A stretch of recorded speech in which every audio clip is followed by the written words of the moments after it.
Faisons un bref survol de l'application Inbound CRM. Tout d'abord, connectez-vous avec votre nom d'utilisateur et votre mot de passe. Cliquez sur Connexion et nous voilà dans le tableau de bord de l'application.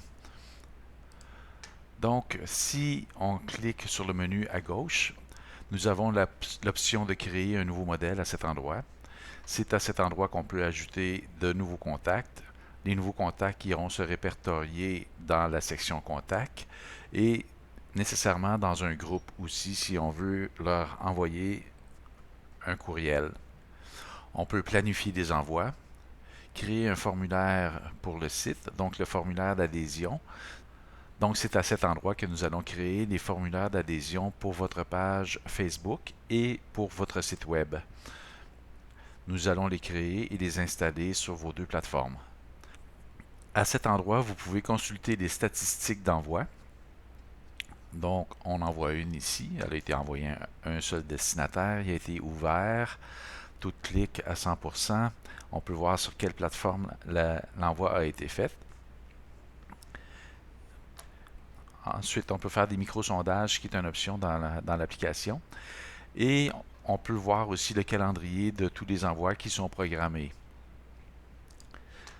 À cet endroit, on retrouve les groupes. Donc, en créant un formulaire pour votre page Facebook, tous les gens qui s'inscrivent sur votre page Facebook vont aller dans le groupe Facebook et tous les gens qui s'inscrivent sur votre site web vont aller dans le groupe du site web.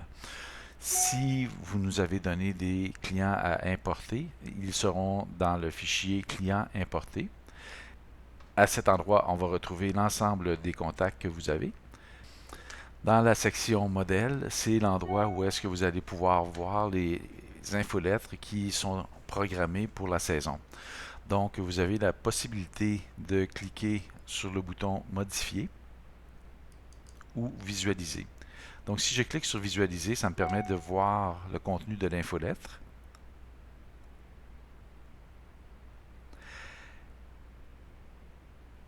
Et si je clique sur le bouton modifier, donc ça me permet d'aller modifier l'infolettre directement. Donc, quand je clique dans le texte, je vois ici une barre apparaître. Même chose ici, je vois une barre apparaître qui me permet de modifier le texte comme je le souhaite. On peut le recadrer à gauche, à droite. On peut changer les couleurs du texte. On peut changer la grosseur de fonte, la police. Une chose qu'on peut faire aussi qui est intéressante, c'est que je pourrais sélectionner par exemple le mot ici et puis créer un hyperlien qui m'amènerait par exemple sur mon site transactionnel et qui permettrait aux clients qui voient cette infolette-là d'aller acheter le Cheflera directement en ligne. Donc, c'est des options là, qui sont possibles. On pourrait aussi créer un bouton à partir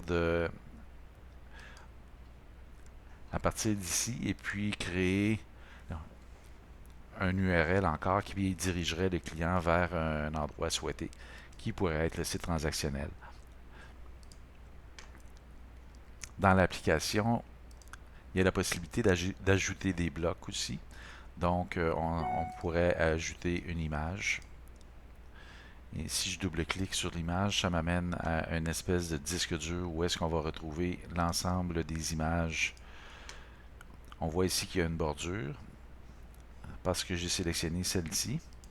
Si je voulais une image sans bordure, je pourrais sélectionner une autre image qui va aller plus grand format. Donc, il y a différents blocs qu'on peut rajouter comme ça, avec du texte, avec une image, sans. On peut avoir seulement du texte.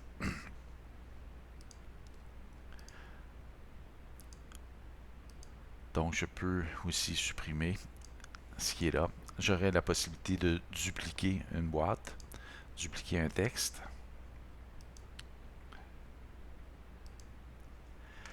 Et je peux insérer aussi des variables, comme le prénom, par exemple, de la personne, ou les variables, c'est ce qu'on va retrouver ici.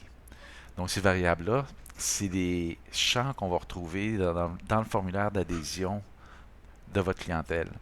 Donc, quand on demande au client, par exemple, son nom, son prénom, on pourrait demander un nom d'entreprise, mais là, on ne s'adresse pas vraiment à des entreprises, on s'adresse à des particuliers.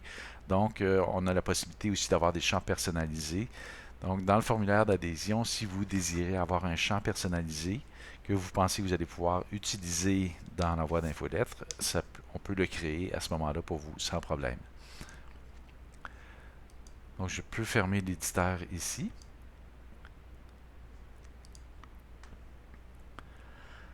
Après ça, ici, si je clique sur Envoi, je vais voir l'ensemble des envois qui ont été faits.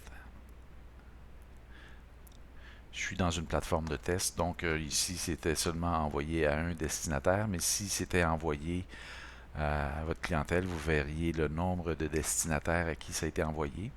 Et puis,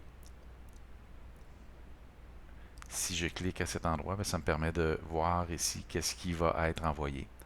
Donc, j'ai un exemple d'infolettre ici avec les plantes grasses. Donc, dans chaque envoi d'infolette qu'on va faire pour vous, on va toujours ajouter un pied de page qui va permettre à la clientèle de cliquer sur le pied de page et de vous localiser.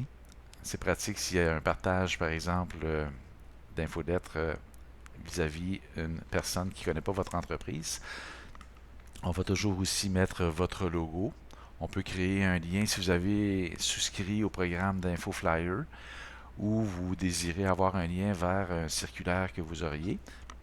On peut créer un lien ici. On va créer aussi des liens vers votre site web dans l'infolettre. Et on a la possibilité aussi, si vous avez adhéré au produit ou au programme de Custom Flyer, les circulaires sur mesure, donc on peut les intégrer à cet endroit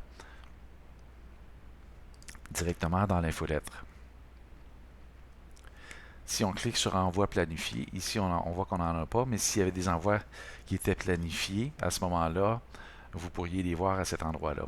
Une fois que l'envoi est planifié, on n'a plus vraiment la possibilité de le modifier, autre qu'en le cancellant et en le replanifiant. Si on vient dans le marketing automatisé, ici on peut avoir différents scénarios. Donc si je clique sur nouveau scénario ici, je pourrais automatiser par exemple un courriel de bienvenue.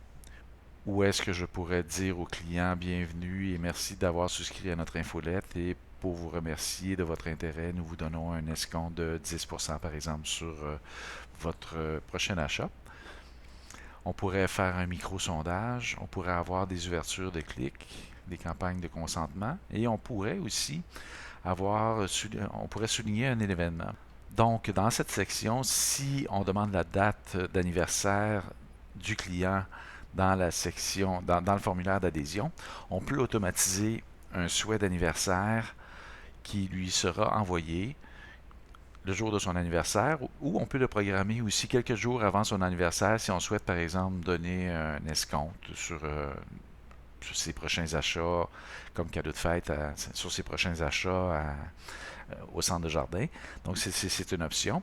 Et puis à ce moment-là, on va le programmer pour vous, on va s'occuper du visuel, on va s'occuper de la programmation, mais il faut juste tenir compte que cette option ici de scénario est une option supplémentaire qui est disponible avec nos services. Alors voilà, en bref, la plateforme Inbound CRM. Si vous avez des questions, n'hésitez surtout pas à nous en faire part. Merci de votre intérêt.